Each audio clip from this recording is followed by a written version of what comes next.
both just have one competitor in them, so we'll perhaps not pay quite so much attention to them. But as the race gets underway very quickly, it's a pretty good start by Graham Crowhurst from the front row, from the pole position. Paul Cook not so well away, possibly in this car that's, well, it's either the car that's the livery that's changed since the last meeting, but he's dropped to 4th place in any case. So Graham Crowhurst it leads. It is actually Paul Cook that's got his way back through into 2nd place. Mike Eustace 3rd, Rick Kerry 4th, Mark Colmer in 5th, and Jim Benson heading the 6-cylinder cars in 6th place at the moment. Looks like they're all safely through Abbey and Village for the first time and heading through the link and onto the Hangar Straight once again. Lots of place changes further down the order as things settle down on this opening lap, but we'll see whether it's going to be Graham Crowhurst that's going to be challenged or not at the front of the field in this 20-minute race. Well, under pressure now at the end of the Hangar Straight is Mike Eustace. To the inside line will go Rick Kerry in the Little 1 Series BMW. I was impressed with Mike Eustace's getaway. Obviously BMWs are normally notoriously good starters, with all that weight lurching to the rear over the rear driving wheels. Very busy at the end of the Hangar Straight though, and everyone just about survives that moment. Yes, Eustace and Kerry were side by side. Get an idea of their order by the end of the lap, but it's been a good start so far for Graham Crowhurst.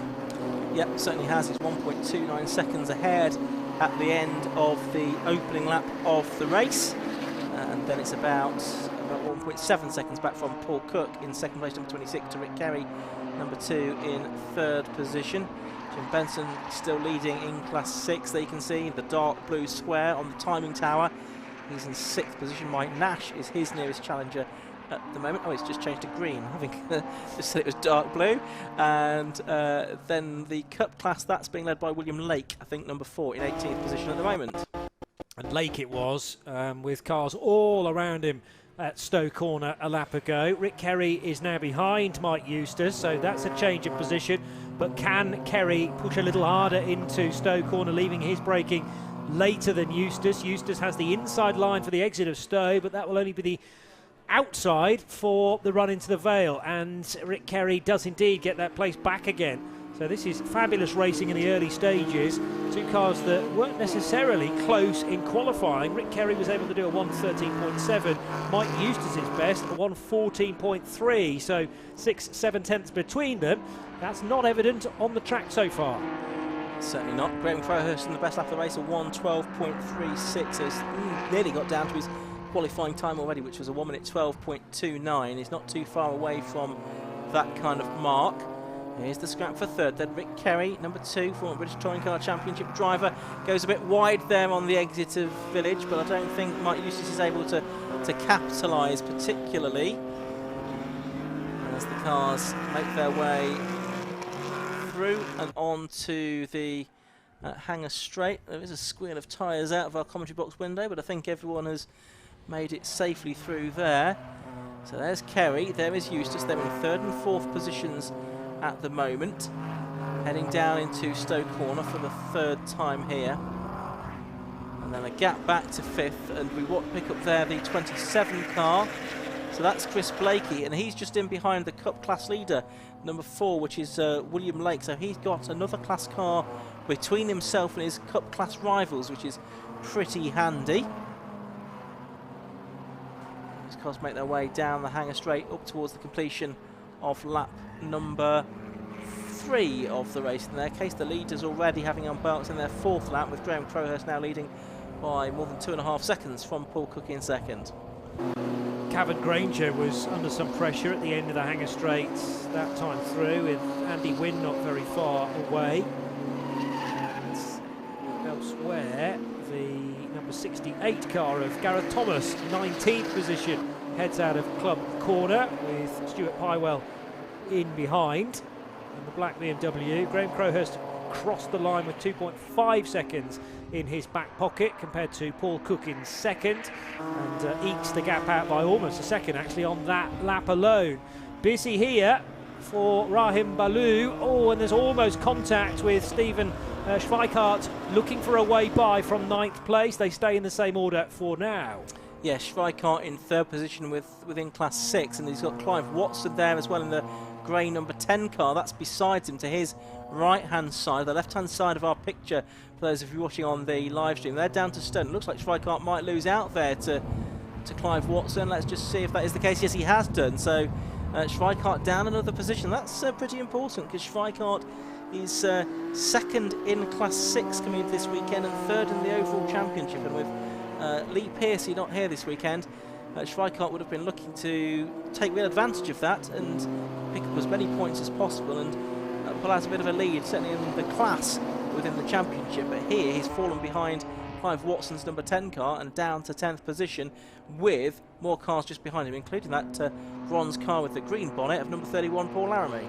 Yeah, Laramie is right with Schweikart now as they swing right and left through Abbey and Farm, respectively. Oh, caught Baloo napping there, did Clive Watson, and he darts to the inside line, the racing line, and Baloo's going to be elbowed out by also Schweikart. Opportunist manoeuvre there from Stephen to get at least one of those places back again. Raheem Baloo, the sole Class M2 entry, which means that he theoretically got a more powerful engine at his disposal there, but points are scored within the individual classes, so really Raheem Baloo just in a race of his own really in that sense, but I'm sure he's keen to finish as high up the order as he can, but he's lost out a little bit here, falling behind Stephen Schweikart to the bottom end of the top 10. He's got Paul Laramie and Bill Redrop in that 330 behind him. That's car number 8. Is the race leader Graham Crowhurst though, and is well and truly stuck into the traffic already there, Johnny. Yeah, so we'll put a lap on John Maddock-Jones in the 325 CL. Does that fairly easily at the start of the hangar straight without too much of a delay. In the background is Paul Cook, well over to the right-hand side, well, sort of sitting in the middle of the track on the hangar straight. Paul Cook's number 26 BM1 class car. And these two still very close indeed. It's Gareth Thomas ahead of Stuart Pywell, completing their 5th lap of the race. They'll cross the line 19th and 20th, and actually 2nd and 3rd within class in the BMC class. Yep, so the cars turning their way through once again, and it's this little scrap going on amongst the two Cup class cars. So Stuart Pywell is in a Cup class car this weekend. The Automac stickers on the side of his car. John Maddock-Jones, who we just saw a moment ago being lapped by the race leader, he's pulled off now to the pit lane. That's number 170, John Maddock-Jones. So a great shame for John that he is out of the race at this stage. Tortured tyres again, you can hear in the background, but that's just a significant leaning at Stowe Corner onto the left side. Getting a good jump this time is the car driven by Stuart Pywell, and he gets the place into Stowe Corner. So that is 2nd place in the Cup class, behind, remember, William Lake, who leads that division. 18th position for Will. Stuart Pywell now up to 2nd, Gareth Thomas down to 3rd. Yeah, usually we see Stuart Pywell out in a 1 series in Class M1, but clearly that car not available for this weekend. So he is out. Now we're watching Cavan Granger turn his way through. That's number 37. He's got Lee Spencer behind him, who was listed as being in the Cup class, but actually it's an E46 M3 that he's in, so that's actually Class M1. And Granger's gone off the road there at Farm and rejoins at Village in the Bisley Removal Services Limited. He removed himself from the track temporarily, but has found his way back onto it. As we watch Stephen Schweikart in the foreground there, chasing after Clive Watson for 8th and 9th. Raheem Baloo's dropped back from these two now, and he's got the trio of Class 6 cars, Paul Laramie, Tom Singleton and Bill Redrop, trying to find a way through. Yeah, so Singleton and Redrop have found one another because of this natural bunching a little bit behind Raheem Baloo's car. Ian, you were mentioning that Raheem's engine slightly more higher powered, but I wonder whether he can actually utilise that, because the first part of the lap is very technical indeed. Yeah. Darting to the inside line is Tom Singleton to overtake Paul Laramie, so up to 11th place they will go. And quite possibly now through this first sector of the next lap, they will be right on the tail of Raheem Baloo for the reasons mentioned. Yeah, over the line they go then, and Baloo with Singleton now behind him, then Laramie and Redrop in that order, so they have changed around. Pywell and Thomas continuing to battle for second position within the Cup class. They're nose to tail there through Club Corner. They're about, well actually on the Thomas field, only a couple of seconds now behind William Lake, who's had a couple of slower laps, it would seem. No, 8 seconds behind on my screen actually as I look at the screen to my left. So he's a little bit behind William Lake, who leads that class. But now, of course, they're having to deal with the quicker cars coming through as well. That's Mike Eustace in 4th place. The number 80 car was getting the better of them. And Gareth Thomas has taken advantage of that, really, hasn't he, to get back ahead of Stuart Pywell. Rick Kerry's 1 Series BMW makes a great noise coming out of Village Corner as he pulls through the gears, then has to balance the car heading out of the link and onto the rapid Hanger Straight. So Kerry in the blue and white 1 Series, still ahead of 4th place man Mike Eustace. They have just lapped Stuart Pywell and Gareth Thomas for 2nd and 3rd in the Cup division. Paul Cook 5 seconds away from overall leader Graham Crowhurst, and that very definitely went one way on the previous lap because Crowhurst produced a 1:12.9. Paul Cook's best, or last effort I should say, a 1:14.4, so he lost well over a second on 1 lap, did Paul Cook. Much better lap times from each of them though this time around to stabilise the gap, as down towards Stowe Corner will arrive the 66 car of Mark Culmer in 5th. Yeah, and he's got Jim Benson just behind him, who comfortably leads in Class 6. He's 14 seconds ahead of anybody else. And Jim Benson has been a serial Class 6 winner down the years, but not faring so well in the championship on this occasion. There's Mike Eustace, 4th place driver in number 80. He's about 27 seconds ahead of his nearest rival, which is Mark Culmer, who we just saw a moment or two ago. There's Clive Watson and Stephen Schweikart. There's still battle for 8th and 9th position, and here is 10th, 11th and 12th. Well, Raheem Ballou's disappeared, hasn't he, in his yellow car. He's dropped down the order. There he is. You just saw that in the backdrop. So it's Tom Singleton now that is ahead, or was ahead, because he is running wide. That's allowing Bill Redrop through on the inside line. They're being lapped by Graham Crowhurst as well, just to add a little bit more excitement. So Crowhurst is coming through to put a lap on those cars. So it's Singleton, Redrop and then Laramie. And they are 10th, 11th and 12th at the moment. Yeah, Crowhurst needed to be wary there of Singleton's moment and the reaction of Schweikart, Redrop around him. Thankfully, Crowhurst has the manoeuvrability in that very quick number 15 E46 M3 to duck up the inside of Club. He had to just tighten his line, but the tyres well up to temperature now, so could cope with that. More squealing of tyres.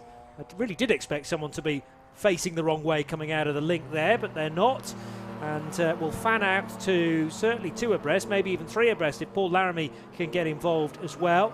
So to the inside line will come Stephen Schweikart in the number, or rather that's the 80 car, isn't it, slotting through, of Mike Eustace putting a further lap on this gaggle. Indeed, and taking to the grass there is Paul Cook to get past this group of cars as well. Bill Redrop and Tom Singleton side by side. Redrop is going to be ahead by the end of the lap here, ahead of Tom Singleton, the 48-year-old from Chalfont St Charles, who only started racing 2 years ago. Done a bit of racing in the Burkitt Relay as well as in the BMW Car Club Racing Championship, but he's lost out here to Bill Redrop in car number 8. Paul Laramie there just in behind as well in the number 31 car, the driver from Cheshire, who is 41 years of age. Again, relative newcomer, only started racing 3 years ago and has been both the novice and rookie winner in the BMW Car Club Racing Championship over the past few seasons. I've realised what Bill Redrop's done now as far as his race number is concerned. It's an attempt to cross out the 2nd digit, which has foxed me briefly, yes. But car number 8 it is of Redrop, who's now got ahead of Schweikart. Or certainly got ahead of Thomas Singleton, I should say. Paul Laramie in the background as well. So 10th, 11th, 12th positions with Raheem Ballou now behind all of those. Here's the race leader, Graham Crowhurst. Again, a busy run into the Vale for the E46 that leads by a little over 5 seconds from Paul Cook, who's just the other side of that traffic. 5 minutes and change still left on the watch. and streaming across the line, again going 3 abreast for something like the second time in 3 laps, Crowhurst, but he is calm in amongst relative chaos around him. Yeah, there is the 10 car as well of Clive Watson. He's also trying to make his way through the traffic, but he's down right with, isn't he? 48 Mike Nash, so they've gradually narrowed the gap to Mike Nash a little bit, and this is for second, therefore, within Class 6. One of the Cup Class cars just getting out of the way there. So there we go. It's quite chaotic here. It's got cars about 3 different laps in fairly close proximity at the moment. You can see Paul Cook's car just in the background, the 3rd car now in shot as we watch the cars come up the hanger straight towards Stowe Corner. And he will get past, I think, both Watson and Nash as he goes into the right-hander at Stowe. So Cook goes up to, well, goes through. He's still in second place. There's Jim Benson, 59 car. He's just crossed the line to complete his 12th lap. Still leading in Class 6. But he's probably going to be lapped by the race leader Graham Crowhurst before the end of the race, because he has just come through with 4 minutes to go to complete lap number 13. That's Graham Crowhurst then, who is 34 years of age, from Mepham in Kent. He works as a London Underground signal engineer. He's been racing since 2016 in the BMW Car Club Racing Championship and the Quaife Motorsport News Saloons as well. This car, a relatively new car. His previous car was cremated in a body shop fire, unfortunately, so he's had to build this new one up, which he acquired last year. Well, it's going well, all things considered. Not a nice situation to go through, I'm sure. Rick Kerry further back, 10 seconds the gap between Paul Cook and Rick Kerry. Well, it's good to see Kerry, though, streaming across the line, and he's only got about 3 seconds as an advantage over Mike Eustace in 4th position. Side by side over the line as well for that's Macmillan and Pywell. No, Pywell must have already gone across the line. Lake and Blakey, isn't it? Ah, yes, okay. So the tail end of the Group 6 division, and William Lake. My first glimpse of him actually in the race, because he's leading by a very decent margin in the Cup class by 13 seconds. Certainly is, and he's got behind him that number 27 car, which is that of Chris Blakey, and he is from Lincoln. First season of racing for Chris Blakey. He's had the car for 5 years, and he's turned it from a road car to a race car in that time. He's done all the preparation himself. Despite the fact that by occupation he's an IT consultant, so quite a different discipline, you would think, to get the car race ready. So he's there running in 18th position at the moment, because he has just lost the position to William Lake, who continues to lead in the Cup class. Yeah, tidy little overtake there from William Lake, and he has plenty of time to play with back to Stuart Pywell and Gareth Thomas, who still occupies 2nd and 3rd in the Cup class. Just over 2 minutes to go, and into Village Corner turns Tom Singleton with Paul Laramie behind. There's the car of Andy Wynne, and it leans over with squealing tyres beneath, tortured tyres at certain points around this track, including that tricky run over the link when you hit the lip of, well, the edge of the Grand Prix circuit and sort of vault your way onto the link road itself, which brings you back out onto the hanger straight. And a bit of a look at the inside there from Andy Wynne, but he needs to be closer if he's going to attempt a full-blooded overtake.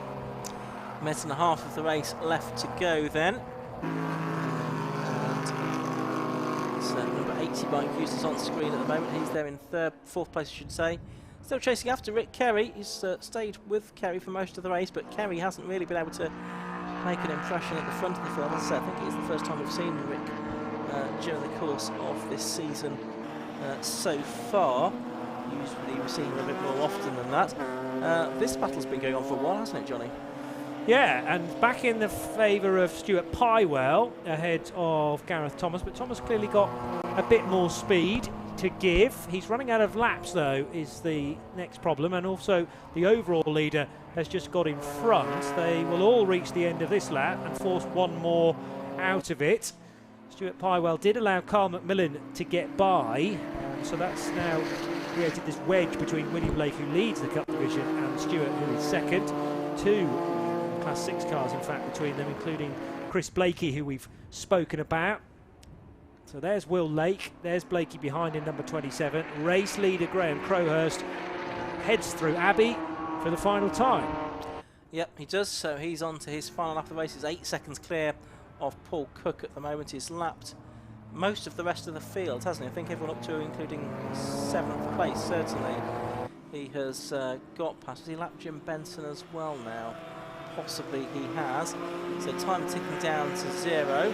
We'll await the checkered flag. Yes, he has lapped Jim Benson, because we can just see him in the background, still actually doing battle with Mark Cullen. So he's lapped everyone up to including 5th place now, as Graham Crowhurst. I don't think he's going to get any further than that, but that's a mighty effort from him.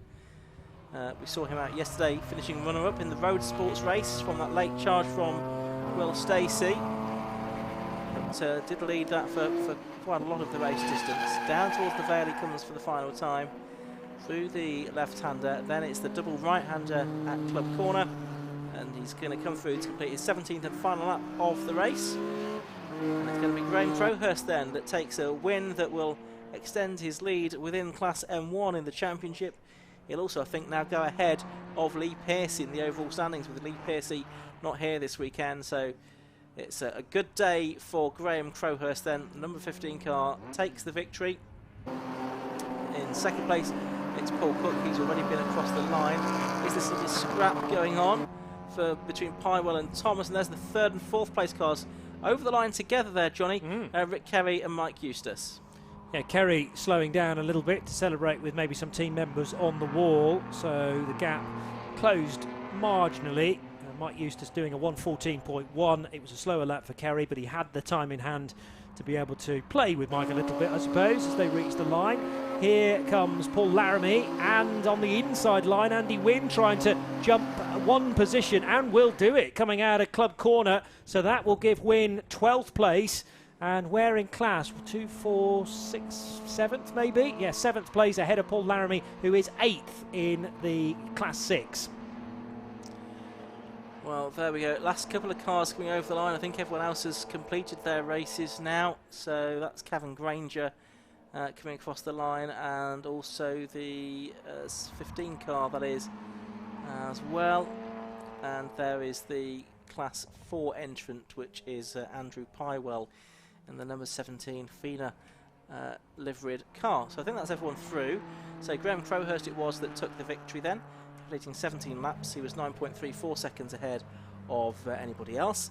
Number 2, Rick Kerry it was that took 3rd position, so behind Paul Cook, number 26 in 2nd place. 4th was number 80 Mike Eustace, 5th to number 66 Mark Colmer, 6th was 59 Jim Benson, 7th number 48 Mike Nash, 8th is 43 Stephen Schweikart, 9th number 10 Clive Watson, and 10th number 8 Bill Redrop. So Graham Crowhurst won Class 1, Jim Benson won in Class 6. Further back, Raheem Ballou, the only Class 2 entrant. The Cup class was won by William Blake, number 4 in 17th position overall, and the only Class 4 entrant was Andrew Pywell, and he won that class clearly. So that's all of the racing for this morning. We'll head next into our lunch break in a few moments' time.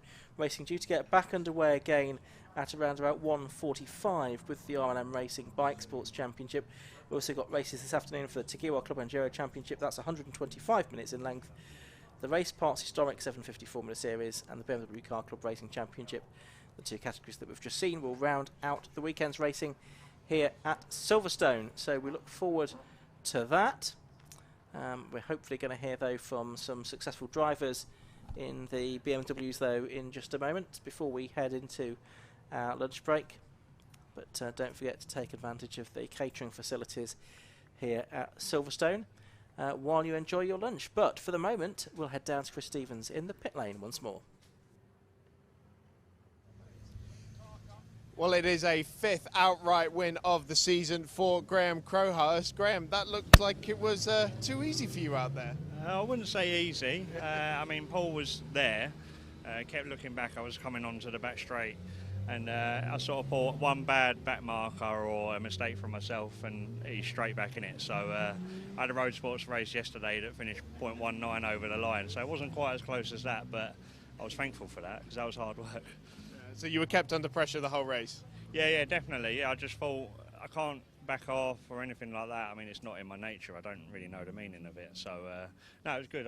Credit to Wayne Lewis for lending Paul the car as well, because yeah, it might have been a bit lonely without him. You do the same again this afternoon? Well, hopefully I'll chat to you later and then we'll know. All right, well, good luck for that. Congratulations again. A 5th outright victory of the season for Graham, and 7th in class, actually. Let's go and talk to our Class 6 winner, which was Jim Benson. Jim, that looked very impressive out there. Yeah, it was pretty good. We've been chasing the setup on the car all weekend. Qualifying wasn't what we hoped it would be, but it was enough to get us at the front. So we made a few changes pre-race one, and yeah, the car's back to, I say, normal. So that's great. Yeah, great to take the win. When you're in the mid-pack, and obviously in the middle of the classes, how much are you fighting with some of the cars in the other classes? Are you picking fights with them, or are you just focusing on your own class? Well, yeah, it's a bit of both. You're looking in your mirrors as well as out the windscreen. So I was battling with Mark Colmer. He's in the class above. He had the legs on me down the straight, but in the twisty stuff, I seemed to catch him up. But thankfully, during this race, we didn't really tangle too much. But there's always that sort of track day mentality. Someone blasts it down the straight, and then it slows you up in the corner. So, but we avoided that for this race. So I managed to get a gap between myself and the second place. So a bit of breathing space, and yeah, just brought it home. So I'm very pleased to do that. Well, top job. Congratulations on the class victory. And the cup winner, William Lake, not for the first time this season. Congratulations. Thank you very much. Yeah, it's nice to come back here after 2 wins at Donington each race. Yeah, the car's still behaving as it was there, so haven't changed anything. We'll put some new rears on, bedded them in, and it's all going very nicely. It's just a case of if it ain't broke, don't fix it. Yeah, I think so. I think as you get higher into that sort of thing, you can, I don't know, just play around with some things, but I'm doing very well this season, so I don't see there's much point in changing it. Going for the double this afternoon then? Yeah, I'd like to win both again.